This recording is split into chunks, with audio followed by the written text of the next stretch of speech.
Public broadcasting faces uncertain future as CPB shuts down amid federal funding cuts.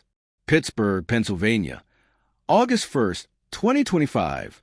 The Corporation for Public Broadcasting, CPB, a cornerstone of America's public media system, is set to cease operations following a sweeping $1.1 billion rescission of federal funding, signed into law by President Donald Trump. The decision, part of a broader $9 billion rescissions package passed by a Republican-led Congress, effectively eliminates financial support for over 1,500 public radio and television stations nationwide, including Pittsburgh's iconic WQED. The CPB, established to promote independent and educational media, will see the majority of its staff positions terminated by September 30th, 2025. A small team will remain until January 2026 to manage final administrative obligations, marking the end of an era for publicly funded media that has served communities for decades.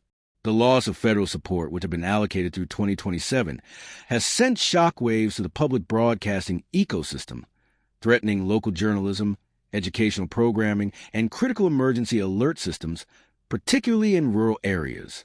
In Pittsburgh, WQED, the station behind beloved programs like Mr. Rogers' Neighborhood, is grappling with a $2.5 million annual funding shortfall.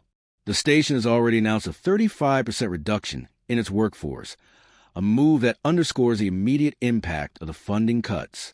WQED, a pioneer in public television, has been a vital part of the region's cultural and educational landscape, and its leaders are now scrambling to find alternative revenue streams to keep operations afloat.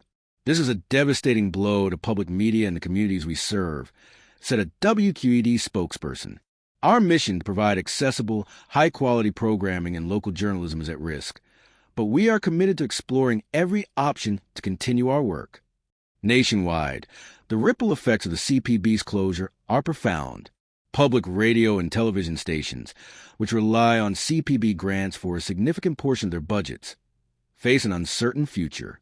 NPR and PBS, two of the largest beneficiaries of CPB funding, have vowed to fight for their survival, with leaders emphasizing the need for private donations, corporate sponsorships, and other funding models to fill the gap.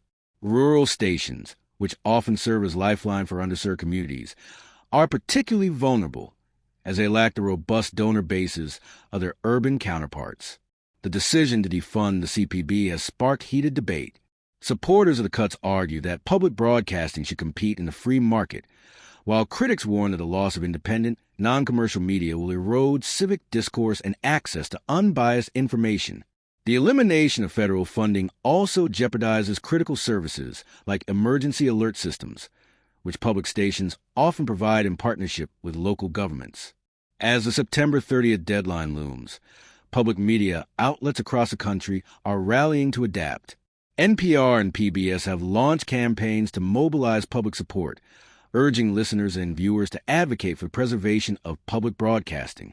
In Pittsburgh, WQED is exploring partnerships and fundraising initiatives to mitigate the impact of the cuts, but the path forward remains uncertain.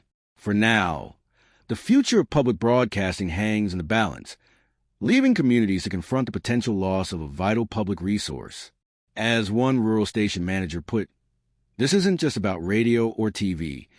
It's about ensuring every voice in America has a chance to be heard."